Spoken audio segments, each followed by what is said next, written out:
Hi friends, welcome back to my channel Ajay Talks. दोस्तों, एक बहुत बड़ी खबर आ रही है बिहार के मुजफ्फरपुर से, जहां पुलिस ने 6 साइबर अपराधियों को अलग अलग जिलों से गिरफ्तार किया है। मॉडस ऑपरेंडी क्या है, उनका साइबर अपराध करने का तरीका क्या है, और साथ में एक बहुत बड़ी बात जो इससे सामने निकल करके आ रही है वो जानना बहुत महत्वपूर्ण है। वो जानना महत्वपूर्ण इसलिए है क्योंकि पुलिस ने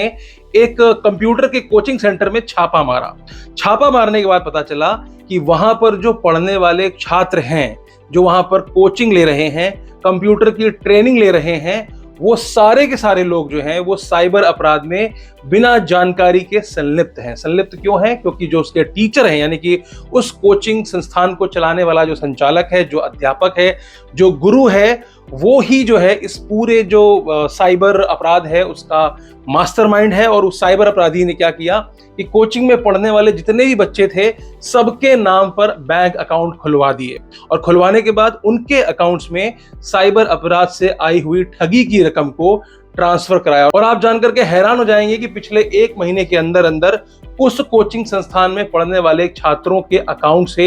100 करोड़ रुपए से अधिक के ट्रांजैक्शंस हुए। मतलब कि 1 अरब के ट्रांजैक्शन सिर्फ एक कोचिंग संस्थान में पढ़ने वाले बच्चों के अकाउंट से ट्रांसफर किया गया, ये भी उनकी बिना जानकारी के। तो यहां पर पुलिस ने क्या किया, उस कोचिंग के संचालक और उसके भाई, जो कि दोनों ही इस साइबर अपराध में संलिप्त हैं, और साथ में 3-4 और जो है साइबर अपराधी हैं, जिनको अलग अलग आसपास के जिलों से गिरफ्तार किया है। गिरफ्तार किए हुए शख्स में से एक शख्स जो है वो एक इंटर कॉलेज का रिटायर्ड शिक्षक है। उस पर यह आरोप है कि उसने उस इंटर कॉलेज में पढ़ने वाली 60 छात्राओं के नाम से अकाउंट खुलवाए और उनको वजीफा यानी कि छात्रवृत्ति देने के नाम पर उनके वो सारे अकाउंट्स खुलवाए गए, और उनके अकाउंट्स में 5,000 से लेकर के 10 लाख रुपए तक का रोटेशन किया गया, और उनसे कहा गया कि इतना पैसा आप रख लीजिए और बाकी का पैसा आप उनको वापस कर दीजिए। यानी कि उनको भी ये भनक नहीं थी कि उनके अकाउंट में आया हुआ पैसा कहां से आया था और क्यों आया था। तो आप समझ सकते हैं कि अगर 1 महीने के अंदर 100 करोड़ रुपए से अधिक के ट्रांजैक्शन सिर्फ एक लोकेशन से हुए हैं, मतलब सिर्फ एक कोचिंग सेंटर से हुए हैं, तो ये कितना बड़ा रैकेट वहां पर चल रहा था, कितना बड़ा नेक्सस वहां पे चल रहा था। और ये कोई 1-2 दिन का नेक्सस नहीं था, ऐसा पुलिस का कहना है कि पिछले 2-3 सालों से यहां से शिकायतें आ रही थी। लगातार देश में अलग अलग अपराधों के तार जो है वो इस कोचिंग सेंटर से या फिर इनके संचालकों से जुड़ रहे थे, और अंततः पुलिस ने जो है एक बड़ी सफलता पाई है इन 6 साइबर अपराधियों को गिरफ्तार करने में। इनके पास से 4 लैपटॉप, 19 पासबुक, कई सारे एटीएम्स और कई सारे अकाउंट ओपनिंग किट भी मौजूद मिले। यानी कि उनके पास जो भी लोगों के, जो भी स्टूडेंट्स के ये खाते खुलवाते थे, उनकी पूरी की पूरी किट ही अपने पास रख लेते थे। और साथ ही इन अपराधियों के इंटरनेशनल कनेक्शन भी सामने आए हैं। बताया जा रहा है कि ये विदेशों में बैठे हुए लोगों के साथ भी संपर्क में थे, और आमतौर पर ऐसा ये लोग क्यों करते हैं, क्योंकि वो पैसों का जो लेन देन यहाँ पर करते हैं उस पैसे को क्रिप्टो करेंसी में कन्वर्ट कर दिया जाता है। हालांकि अभी विवेचना चल रही है, बहुत ज्यादा जानकारियां सामने नहीं आई हैं, लेकिन ये किस तरह के मॉडस ऑपरेंडी से लोगों को ठगते थे,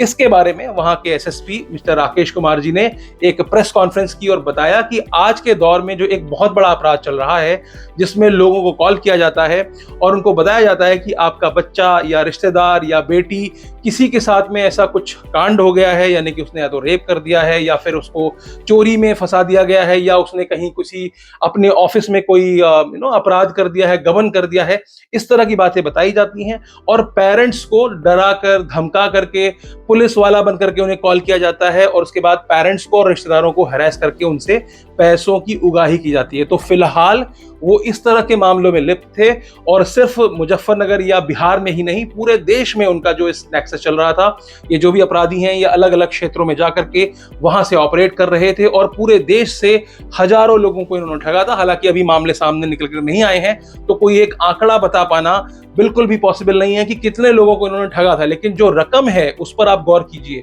100 करोड़ से अधिक रकम 1 महीने के अंदर अंदर ट्रांजेक्शन किया गया। तो आप समझ सकते हो कि ये कितनी बड़ी धांधलेबाजी थी। और साथ में वो सारे बच्चे, वो सारे स्टूडेंट्स जिनको पता ही नहीं है कि उन्होंने अपना बैंक अकाउंट कैसे रेंट पर दे दिया है और कैसे वो भी इस साइबर अपराध में संलिप्त हो गए हैं। इंटर कॉलेज की जो 60 छात्राएं थी, उनमें से कुछ छात्राओं को बुला करके उनको इंटरोगेट भी किया गया है, उनसे पूछा गया है कि भैया ये अकाउंट आपने क्यों खुलवाए, किसने खुलवाए, किसके कहने पे खुलवाए और आपको इसमें क्या मिला। तो मुजफ्फरपुर के साहेबगंज में चल रहे इस कंप्यूटर सेंटर में जो भी इसके संचालक हैं, जितने भी बच्चे वहां पढ़ रहे थे, उनको एक निश्चित राशि दी जाती थी। उनको बताया जाता था कि आपको इतना अमाउंट मिलेगा और आपको कुछ करना नहीं है। उनसे वो किट ले लिया जाता था और उस किट के माध्यम से ही ये बैंक को एक्सेस करते थे और उससे पैसों का लेन देन वहां पर किया करते थे। तो आशापट्टी, परसौनी और चकवा, जगदीशपुर ये आसपास के इलाके हैं जहां पर पुलिस ने तमाम ठिकानों पर दबिश दी है और कई सारे साइबर अपराधियों की अभी भी खोजबीन जारी है। तो पुलिस ने यह भी बताया कि ये जो सारे अकाउंट्स जिनके थ्रू ये पैसे आते थे उनको फ्रीज किया गया है और उनमें से महज सिर्फ 15 लाख रुपए ही फ्रीज हुए हैं, यानी कि बाकी का जो पैसा था, जैसा कि मैंने आपको बताया कि 100 करोड़ से अधिक की राशि उन्होंने ठगी है 1 महीने के अंदर अंदर, तो बाकी का पैसा कहाँ गया ये आप समझ सकते हैं। तो आपको क्या करना है, आपको रहना है सावधान। मैं कई बार आपको बता चुका हूं अपने तमाम सारे वीडियोस में, 2 तरह से स्कैम चलता है। पहला, या तो आपके परिजनों को इस तरह से कॉल करके बताया जाता है कि देखो आपके बच्चे ने ऐसा कर दिया है, और खास तौर पर जो बच्चे शहर से बाहर रहते हैं या फिर विदेशों में रहते हैं, टाइम जो उनका डिफरेंस होता है, उन्हें बताया जाता है कि देखो आपका जो बच्चा है उसको किडनैप कर लिया है हमने, या फिर आपका बच्चा रेप केस में फंस चुका है, या फिर आपकी बेटी जो है, अभी हाल ही में एक केस आया था उसमें बोला कि आपकी बेटी ने कंपनी में गबन कर दिया है, तो इसलिए जो है हम आपको संपर्क कर रहे हैं, हमने गिरफ्तार कर लिया है। बकायदा एआई के जरिए उनकी वॉइस को मॉड्यूलेट करके प्रॉपर, मतलब पूरी रेकी करके ये लोग प्लान करके आपको ठगने का काम करते हैं। पहले वो हो सकता है कॉल करते हो, कहीं से भी वो रिकॉर्डिंग लेते हैं, उससे उनकी एआई वॉइस बनाई जाती है, माँ बाप को सुनाया जाता है, कई घंटों तक उनको इंगेज रखा जाता है, डिजिटल कैद में रखा जाता है, 2-2, 3-3 घंटे तक उनको कहीं और बात करने नहीं दिया जाता, और साथ में उनको कहा जाता है कि अगर आप किसी भी कानूनी कार्रवाई से बचना चाहते हैं तो इतना इतना पैसा आपको देना है। टाइम एंड अगेन बहुत सारी खबरें हैं। अगर आप डिजिटल अरेस्ट नाम का एक शब्द ढूंढेंगे तो आपको ये 2 तरह के अपराध मिल जाएंगे। पहला ये जो मैंने बताया, और दूसरा ये कि आपके कोरियर में जो है वो MMDA और ड्रग्स और ये सारी चीजें पाई गई हैं, तो वहां भी कमोबेश इसी तरह का अपराध किया जाता है। तो इस तरह के अपराध से बचना है तो आपको सबसे पहला काम, अगर इस तरह की कोई भी कॉल आती है, चूंकि अब इतना पॉपुलर हो चुका है, तो आपको भी समझना चाहिए कि पहले अच्छे से वेरीफाई कर लो और बोलो कि मैं थाने आऊंगा, वहीं आकर के मामले का निपटारा करूंगा, ऑनलाइन पैसे नहीं देने हैं किसी को। तो आज के लिए सिर्फ इतना ही, फिर मिलेंगे किसी और वीडियो में। अगर वीडियो अच्छी लगी हो तो लाइक कर दीजिएगा, चैनल पर नए हो तो सब्सक्राइब करते हुए जरूर जाइएगा। वीडियो में अंत तक बने रहने के लिए आपका बहुत बहुत शुक्रिया।